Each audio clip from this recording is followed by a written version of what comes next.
ನಿನ್ಗೋಸ್ಕರ ಅಖಿಲ್ ಅವರು ಅವ್ರ ಅಮ್ಮಂಗೆ ತುಂಬಾ ನೋವು ಕೊಟ್ಟಿದ್ದಾರೆ.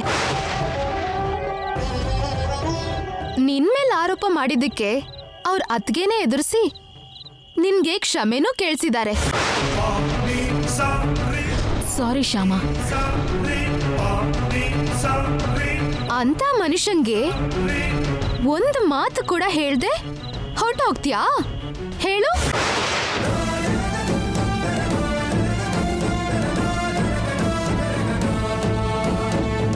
ಮನೆ ಹಿರಿಯರಾಗಿ ಅವ್ರ ದೊಡ್ಡ ಮನ್ಸಿಂದ ನಿನ್ನ ಸೊಸೆ ಅಂತ ಒಪ್ಕೊಂಡಿದ್ದಾರೆ ನಿನ್ ಮಾವ.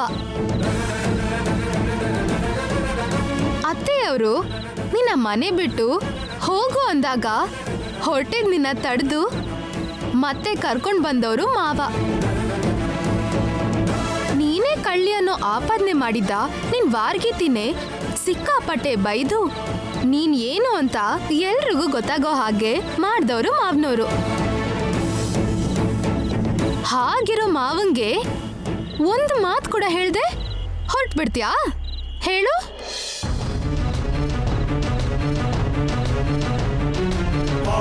ಹೇಳೋಕ್ಕಾಗಲ್ಲ.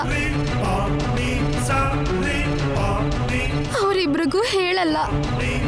ಹೇಳಿದ್ರೆ ಅವರಿಬ್ರು ನನ್ನನ್ನ ಇಲ್ಲಿಂದ ಕಳ್ಸೋದಿಲ್ಲ. ಆದ್ರೆ ನಾನು ಈ ಮನೆ ಬಿಟ್ಟು ಹೋಗ್ಲೇಬೇಕು. ಇರಲ್ಲ, ಹೋಗ್ಲೇಬೇಕು. ಹೇಗಾದ್ರೂ ಇಲ್ಲಿಂದ ಹೋಗ್ಲೇಬೇಕು.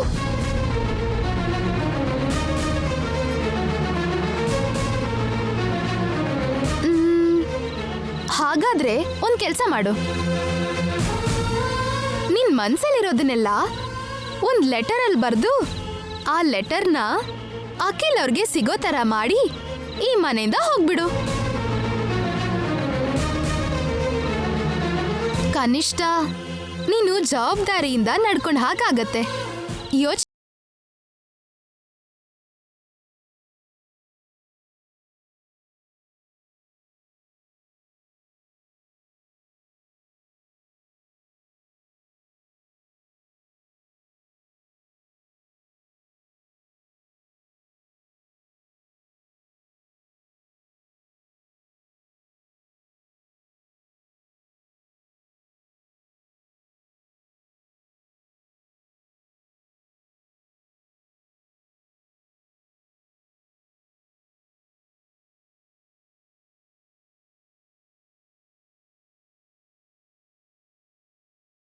ಏನಮ್ಮ ವೈದೇಹಿ, ಕಿಚನ್ ನಲ್ಲಿ ಇನ್ನೂ ಕೆಲಸ ಮುಗ್ದಿಲ್ವಾ?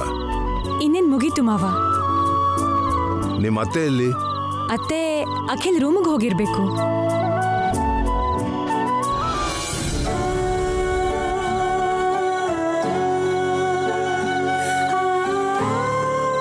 ನೀನ್ ಕೆಲಸ ನೋಡ್ಕೋ. ಒಂದ್ ಗ್ಲಾಸ್ ಹಾಲು ಕುಡಿದ್ರೆ ಹಸು ಹೇಗ್ ಕಡಿಮೆ ಆಗತ್ತೆ? ಇನ್ನೊಂದ್ ಸ್ವಲ್ಪ ತಿನ್ನು ಕಂದ. ಸಾಕು ಮಮ್ಮಿ. ಇಷ್ಟೇ ಇಷ್ಟ ತಿಂದ್ರೆ ನೀನ್ ಹೊಟ್ಟೆ ತುಂಬತ್ತಾ? ತಿನ್ನು.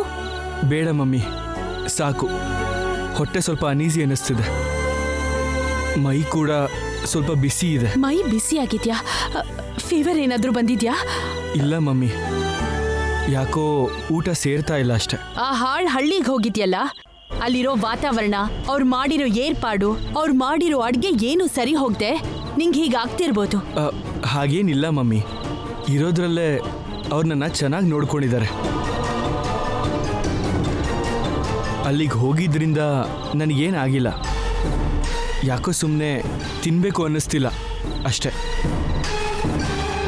ಶ್ಯಾಮ ಬಗ್ಗೆ ಅತಿಯಾಗಿ ಯೋಚನೆ ಮಾಡ್ತಿರ್ತೀಯಲ್ಲ, ಅದಕ್ಕೆ ಹೀಗಾಗ್ತಿದೆ ಅಖಿಲ್. ನಿನ್ ಯೋಚನೆ ನಂಗೆ ಗೊತ್ತಾಗುತ್ತಪ್ಪ.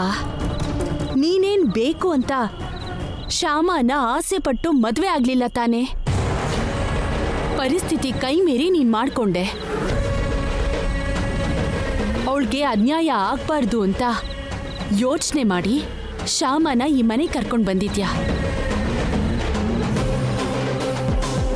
ಅವಳಿಗೆ ಹೇಗ್ ನ್ಯಾಯ ಒದಗಿಸೋದು ಅಂತ ಯೋಚನೆ ಮಾಡ್ತಾ ಮನ್ಸಿಗೆ ನೋವು ಮಾಡ್ಕೋತಾ ಇದ್ಯಾ. ಅವಳ ಬಗ್ಗೆ ಅತಿಯಾಗಿ ಯೋಚನೆ ಮಾಡಬೇಡ ಕಂದ. ಅವಳಿಗೆ ಅನ್ಯಾಯ ಆಗದೆ ಇರೋ ಹಾಗೆ ಏನಾದರೂ ಒಂದು ಮಾಡೋಣ. ಅವಳ ಕಾಲ್ ಮೇಲೆ ನಿಲ್ಲೋ ಹಾಗೆ ನಾವೇ ಏನಾದರೂ ಮಾಡೋಣ. ಅಗತ್ಯ ಬಂದ್ರೆ ಅವಳಿಗೆ ಎಷ್ಟು ದುಡ್ಡು ಬೇಕೋ ಅಷ್ಟು ಕೊಟ್ಟು ಏನಾದರೂ ಬಿಸ್ನೆಸ್ ಹಾಕೊಡೋಣ. ಅದರಿಂದ ಅವಳ ಜೀವನ ಸೆಟಲ್ ಆಗತ್ತೆ. ದುಡ್ಡಿನಿಂದ ಜೀವನಗಳು ಸೆಟ್ಲ್ ಆಗಲ್ಲ ವಸಂತ.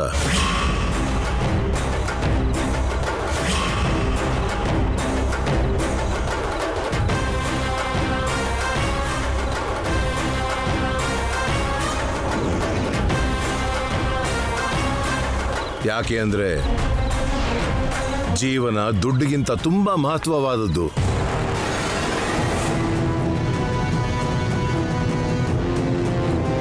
ಆದ್ರೂ ಯಾರ ಜೀವನನ ಹೇಗೆ ಸೆಟಲ್ ಮಾಡಬೇಕು ಅನ್ನೋದು ಆ ದೇವ್ರು ನಿರ್ಧಾರ ಮಾಡ್ತಾನೆ.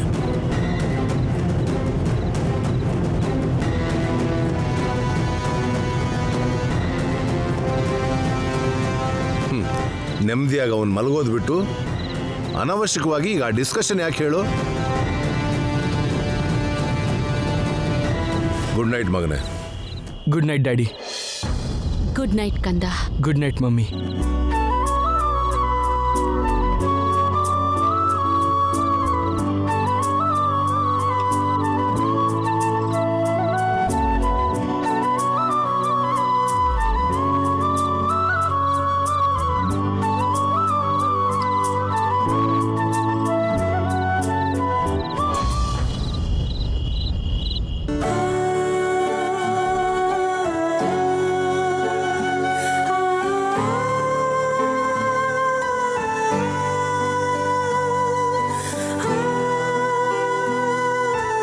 ಮಾವ,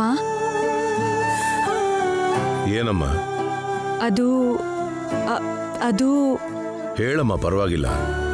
ಅದೇ ಮಾವ, ತಾತ ಕೂಡ ಶ್ಯಾಮನ್ನ ಸೊಸೆ ಅಂತ ಒಪ್ಕೊಂಡಿದ್ದಾರೆ. ತವ್ರ ಮನೆ ಹಬ್ಬ ಕೂಡ ಇಬ್ರು ಹೋಗಿ ಬಂದ್ರು. ಇನ್ನು ಒಂದ್ಸಾರಿ ಪುರೋಹಿತರ ಹತ್ರ ಮಾತಾಡಿ ಅವ್ರ ಶೋಭನಕ್ಕೆ ಮುಹೂರ್ತ ಇಡ್ಸಿದ್ರೆ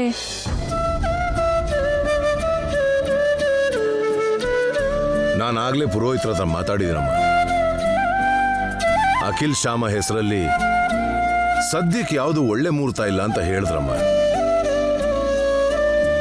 ಒಳ್ಳೆ ಮುಹೂರ್ತ ಸಿಗೋವರೆಗೂ ಶ್ಯಾಮನ ಆ ಗೆಸ್ಟ್ ರೂಮಲ್ಲೇ ಇರೋಕೆ ಹೇಳಮ್ಮ. ಸರಿ ಮಾವ.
ಮನೇಲಿರೋದು ಎಲ್ರಿಗೂ ಕಷ್ಟ ಆಗ್ತಿದೆ.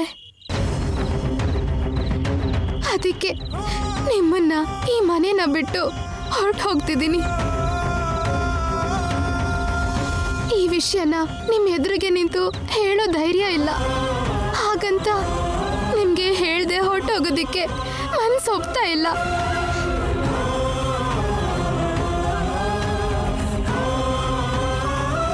ಅದಕ್ಕೆ ನನ್ನ ಮನ್ಸಲ್ಲಿರೋದನ್ನೆಲ್ಲ ಬರ್ದಿದ್ದೀನಿ. ಓದಿ ಅರ್ಥ ಮಾಡ್ಕೊಳ್ಳಿ. ದಯವಿಟ್ಟು ತಪ್ಪು ತಿಳಿಬೇಡಿ.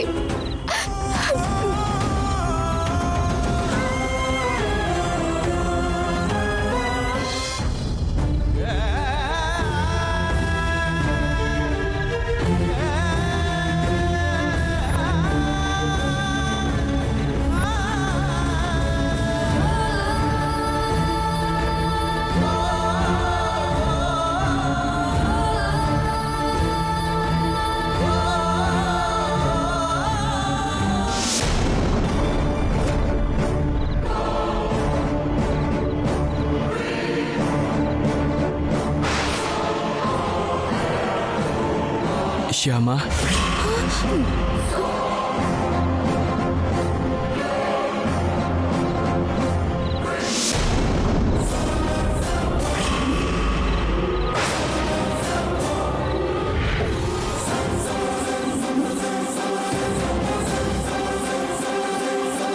ಏನ್ ಶ್ಯಾಮ, ಈ ಟೈಮಲ್ಲಿ ನನ್ನ ರೂಮಿಗೆ ಬಂದಿದ್ಯಲ್ಲ?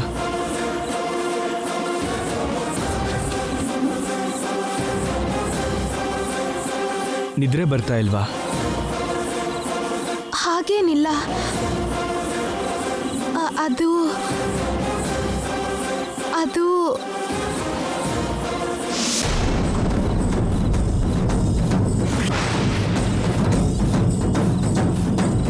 ಆ ಲೆಟರ್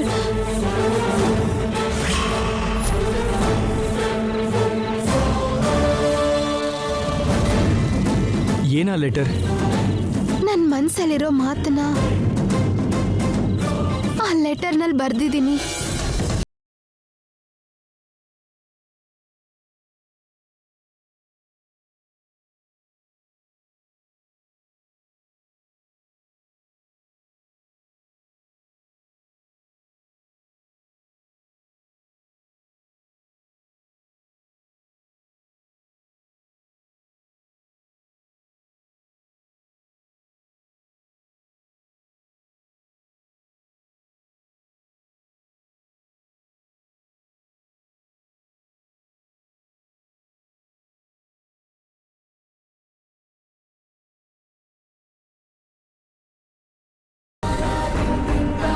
ಸ್ನೇಹಿತರ ಹತ್ರ ಯಾರಾದರೂ ನಾಚಿಕೆ ಪಟ್ಕೋತಾರಾ? ಯಾವ ವಿಷಯ ಆದರೂ, ಯಾವ ರೀತಿ ವಿಷಯ ಆದರೂ ನೀ ನನಗೆ ಧೈರ್ಯವಾಗಿ ಹೇಳಬೇಕು. ಹಾಗೆ ಹೇಳಿದ್ರೆ ಮಾತ್ರ ನಾನು ನಿನಗೆ ಒಳ್ಳೆ ಫ್ರೆಂಡ್ ಆಗೋದು. ಹೇಳು, ವಿಷಯ ಏನೋ ಹೇಳು. ನಾನು ಅದು ನಾನು ಈ ಮನೆಯಿಂದ ಹೋಗ್ಬೇಕು ಅನ್ಕೊಂಡಿದ್ದೀನಿ.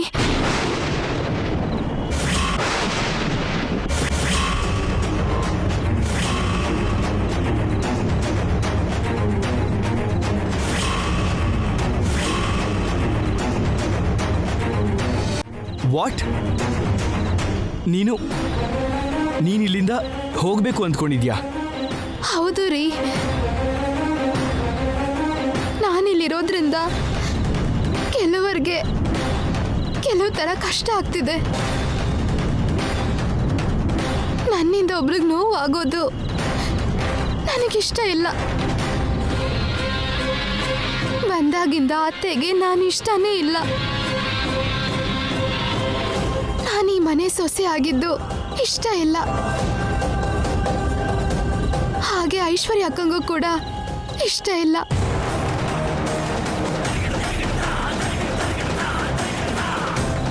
ಈ ಮನೇಲಿ ಉಳಿದವರೆಲ್ಲ ನನ್ನ ಚೆನ್ನಾಗೇ ನೋಡ್ಕೊಂಡ್ರು. ಅವರಿಬ್ಬರಿಗೆ ನಾನು ಇಷ್ಟ ಇಲ್ದಿರೋದ್ರಿಂದ ಅವರು ತುಂಬಾ ನೊಂದ್ಕೊಂಡಿದ್ದಾರೆ.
ಇಲ್ಲ ಅಲ್ವಾ?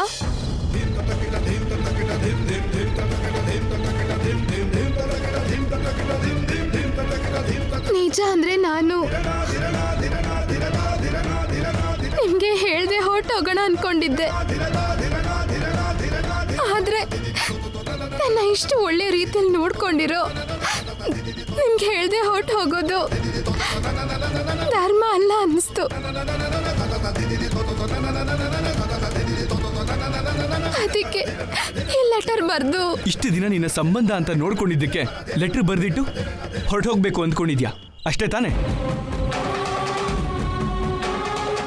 ನಿನಗೂ ನನ್ನ ವಿಷಯದಲ್ಲಿ ಸಂಬಂಧ ಇದ್ಮೇಲೆ ಹೀಗೆ ಲೆಟರ್ ಬರ್ದಿಟ್ರೆ ಸಂಬಂಧ ಮುಗ್ದೋಗುತ್ತೆ ಅಂದ್ಕೊಂಡಿದ್ಯಾ ಅಷ್ಟೇ ತಾನೆ? Right, all right.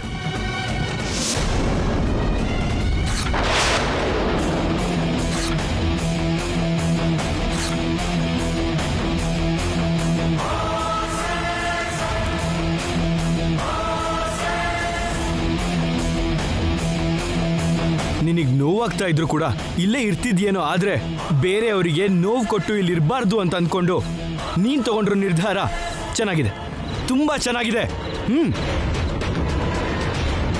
ಹೊರಟು ಹೋಗ್ಬೋದು. ನಿನ್ನ ನಿರ್ಧಾರದ ಪ್ರಕಾರ ನೀನು ಹೊರಟು ಹೋಗ್ಬೋದು, ಹ್ಯಾಪಿಯಾಗಿ ನೀನು ಹೊರಟು ಹೋಗ್ಬೋದು. ನಮ್ಮಿಬ್ಬರ ಮಧ್ಯ ಈ ಸಂಬಂಧ ಹುಟ್ಟಿಸಿದ್ದು ನನ್ನವರು ಅಲ್ಲ, ನಿನ್ನವರು ಅಲ್ಲ. ಗಂಟು, 3 ಗಂಟು. ನಿನ್ನ ಕತ್ತಿಗೆ ನಾನು ಕಟ್ಟಿರೋ 3 ಗಂಟು. ಮಾಂಗಲ್ಯ ಧಾರಣ ಮುಹೂರ್ತಸ್ಸು ಮುಹೂರ್ತೋಸ್ತು.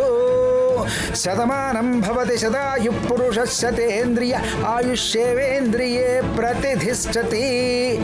ನಮ್ಮಿಬ್ರ ಮಧ್ಯ ಇರೋ ಸಂಬಂಧ ಅನ್ನೋ 3 ಅಕ್ಷರದಲ್ಲಿ ಆ 3 ಗಂಟು ಕೂಡ ಸೇರ್ಕೊಂಡೇ ಇದೆ.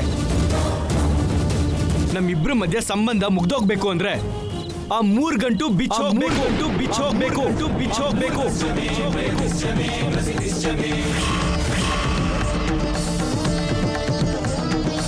ನಾನ್ ಕಟ್ಟಿರೋ ಆ 3 ಗಂಟು ನಿನ್ ಕತ್ತಲ್ಲಿ ಇರೋ ಅಷ್ಟು ಕಾಲನು ನಿನ್ ಜೊತೆ ಸಂಬಂಧ ನನಗಿರುತ್ತೆ, ನನ್ ಜೊತೆ ಸಂಬಂಧ ನಿನಗೂ ಇರುತ್ತೆ.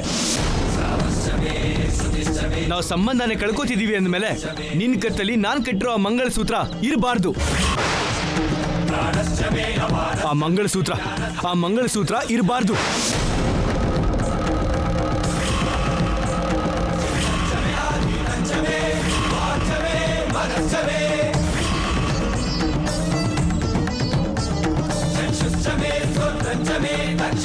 ಕೊಟ್ಬಿಡು ಆ ಮಂಗಳಸೂತ್ರ ನಂಗೆ ತೆಗೆದು ಕೊಟ್ಬಿಡು. ನನ್ನ ಮಂಗಳಸೂತ್ರ ನನಗೆ ಕೊಟ್ಬಿಟ್ಟು ನಿನ್ ದಾರಿನ ನೀನ್ ನೋಡ್ಕೋಬಹುದು.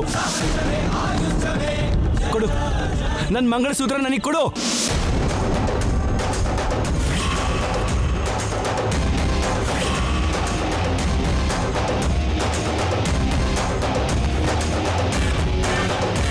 ಕೊಡು, ನನ್ನ ಮಂಗಳಸೂತ್ರ ನನಗೆ ಕೊಟ್ಬಿಡು. ತಪ್ಪು ರೀ, ನೀವ್ ಹಾಗೆ ಮಾತಾಡ್ಬಾರ್ದು.